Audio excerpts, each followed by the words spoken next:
လွတ်လပ်ခြင်းနဲ့မတွေ့တို့ရေများလူခတ်သိမ်းငြိမ်းချမ်းစေခွေတူညီများဝါရပလူစေနဲ့ပြေတို့ရေဤတော်စုအမွေနေတီရန်စေအတိတ်မှန်ပြည့်ဝထိတ်သိမ်းဆို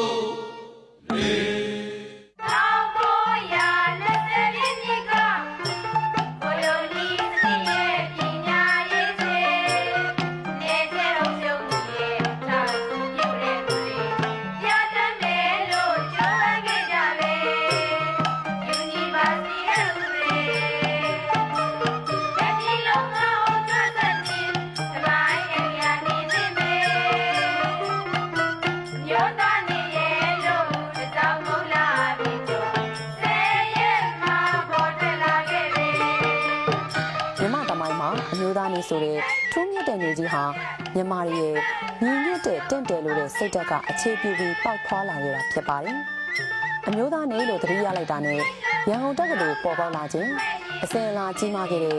YNB ခေါ်ဗုဒ္ဓဘာသာကလျာဏယူဝအသင်းချုပ်ဟာလည်းတစ်ဆက်တည်းထင်ရှားပေါ်လွင်လာမဲ့အကြောင်းအရာတွေပဲဖြစ်ပါတယ်ရှင်။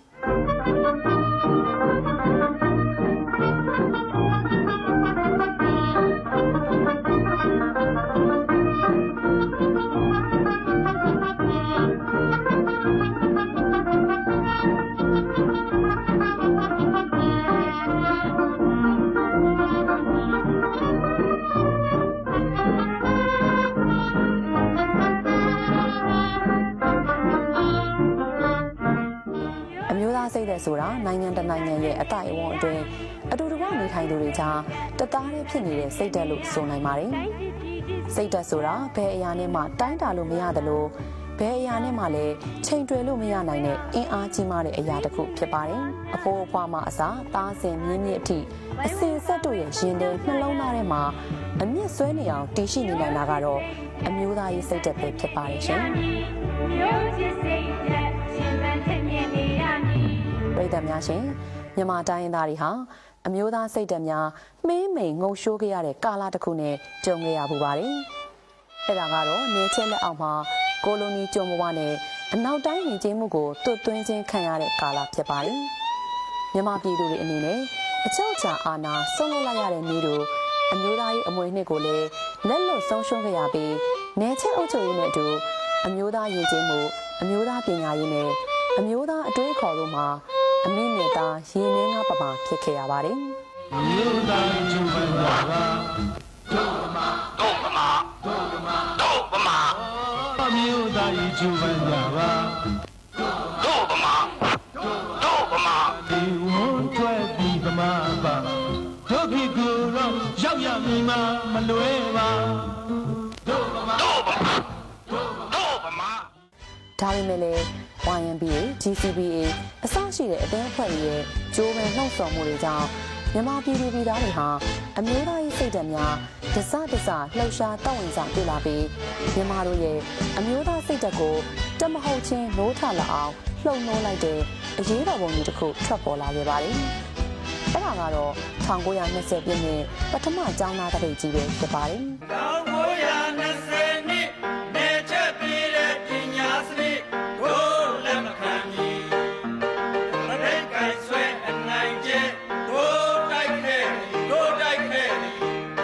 တပိတ်ဟာပြာဖုံးနေတဲ့မိခဲကိုရဲစီုံများမကအရှိန်တညီညီတောက်လောက်အောင်လှုံ့ဆော်ပေးခဲ့ပါတယ်။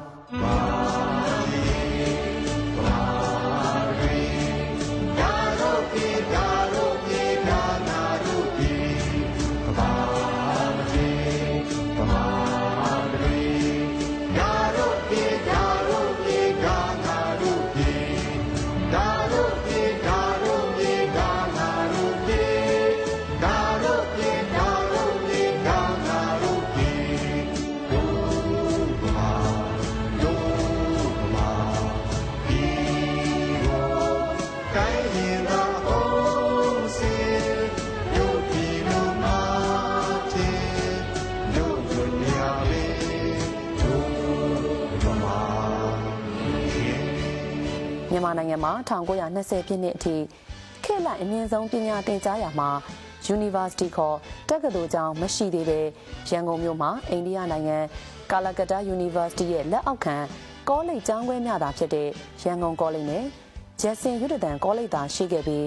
တင်ကြားရတဲ့တင်ရုံညွှန်းနှံတွေကလည်းကာလကတ္တာ University ကချမှတ်ပေးထားတဲ့အတိုင်းတင်ကြားရတဲ့အတွက်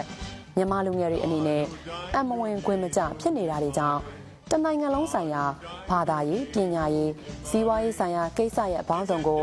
ဝန်တာနုရခိတစိတ်ဓာတ်အပြည့်နဲ့လှုပ်ရှားနေတဲ့ YMBA အသင်းကြီးကစတင်ပြီးမြန်မာပြည်မှာတက္ကသိုလ်တီးခြားရှိရမယ်လို့လှုံ့ဆော်ကြွေးကြော်တိုက်တွန်းမှုတွေကြောင့်အုပ်ချုပ်သူနယ်ချက်အစိုးရဟာမစ္စတာမက်သရူးဟန်တာဦးစီးကရန်ကုန် University အဥပဒေကိုရေးဆွဲရေးကျွမ်းကျင်ကော်မတီတရက်ကို1918ခုနှစ်ဇွန်လမှာဖွဲ့စည်းခဲ့ပါတယ်။အဲ့ဒီအဥပဒေအရမြန်မာနိုင်ငံမှာတက္ကသိုလ်တစ်ခုသာရှိရမယ်။အဲ့ဒီတက္ကသိုလ်လက်အောက်မှာကောလိပ်ကျောင်းတစ်ကျောင်းသာရှိရမယ်။ကောလိပ်နဲ့တက္ကသိုလ်တည်ရှိရာဟာလည်းရန်ကုန်မှာသာဖြစ်ရမယ်။တင်ကြားလိုသူတွေဟာကျောင်းအိတ်ကျောင်းစားနေရမယ်။တင်ကြားခွင့်ရသူတွေဟာပြင်ဆင်မှုအတန်းမှာတစ်နှစ်နေရမယ်။စတဲ့အချက်တွေကြောင့်မြန်မာကျောင်းသားတွေဟာတက္ကသိုလ်အဥပဒေကိုကန့်ကွက်ခဲ့ကြပါတယ်။အဲ့လိုကန့်ကွက်နေတဲ့ကြားတွေကပဲဥပဒေကောင်စီကတက္ကသိုလ်အဥပဒေကို1920ပြည့်နှစ်ဒီဇင်ဘာလ1ရက်နေ့မှာအတင်းအကျပ်ပြဋ္ဌာန်းခဲ့တာကြောင့်အဲ့ဒီနေ့မှာပဲရွှေဒဂုံစီရီတော်ရဲ့စနေတောင်ဘောဒီပင်ကြီးရှိမှာတက္ကသိုလ်အဥပဒေကိုတပိတ်မောက်ရန်ကျောင်းသားခေါင်းဆောင်12ဦးတို့ဟာလျှို့ဝှက်စွာဆွေးနွေးခဲ့ကြပါတယ်။ဒီဇင်ဘာ4ရက်နေ့မှာရန်ကုန်ကောလိပ်ရှိကျောင်းသားခေါင်းဆောင်12ဦးနဲ့ယူဒတန်ကောလိပ်မှာကိုဖိုးကြားကိုဖိုးလက်စတဲ့ကျောင်းသားခေါင်းဆောင်တွေပူးပေါင်းကကောလိပ်ကျောင်းသား600ကျော်စုဝေးပြီးတပိတ်မောက်ရန်ထပ်မံဆွေးနွေးကြပြီးနောက်1920ပြည့်နှစ်ဒီဇင်ဘာ9ရက်နေ့မှာစတင်တပိတ်မောက်ခဲ့ကြပါတယ်။အဲ့ဒီအမျိုးသားရေးလှုပ်ရှားမှုကအစပြုပြီးမြန်မာတိုင်းသားတရက်လုံးဟာနယ်ချက်ဆန့်ကျင်ရေးအမျိုးသားလွတ်မြောက်ရေးစိတ်ဓာတ်တွေကင်းရောက်လာပြီးလွတ်လပ်ရေးရတဲ့အထိကြိုးပမ်းထမ်းရွက်ဖို့ခွန်အားသစ်တွေရရှိလာခဲ့ကြပါတယ်။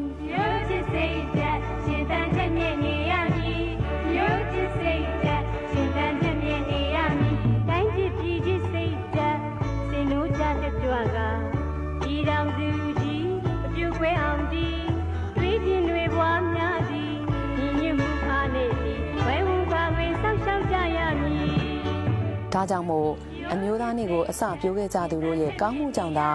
အနှောင်းသေးကြခဲ့ရသလိုအမျိုးသားနေ့ဆိုပြီးလွတ်လပ်ရေးရောင်ကြီးဦးရဲ့အစဟာအမျိုးသားရေးအာယုံဦးကာလဖြစ်ပါတယ်ရှင်။သူစကားနဲ့ယဉ်ကျေးမှုတွေစုံလင်သည်ဇာတိသွေးဇာတိမန်အမှန်မင်းမခန်းချောင်းလျံတောက်ခဲ့တာရာသဝင်းကြီးဝန်သားနေ့လှုပ်ရှားမှုအနေနဲ့အမျိုးသားနေ့သတ်မှတ်ရန်စတင်စ조사ရမှာအမျိုးသားနေ့ပေါ်ပေါက်လာခဲ့ခြင်းဖြစ်ပါတယ်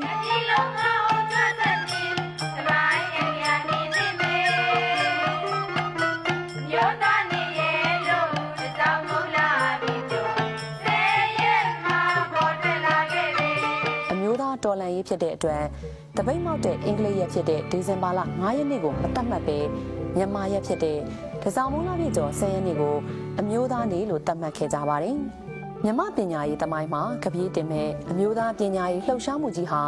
လွန်ခဲ့တဲ့နှစ်တရာဝန်းကျင်ကထားရှိခဲ့တဲ့ယုံကြည်ချက်ရည်မှန်းချက်နဲ့တစိမ့်တဝမ်းနဲ့အားထုတ်ခဲ့တဲ့ဇွဲတက်တိအာမန်ပုံရိပ်ဟာအဲ့ဒီကာလရဲ့ခေတ်တရုတ်သမိုင်းများပဲဖြစ်ပါတယ်ရှင်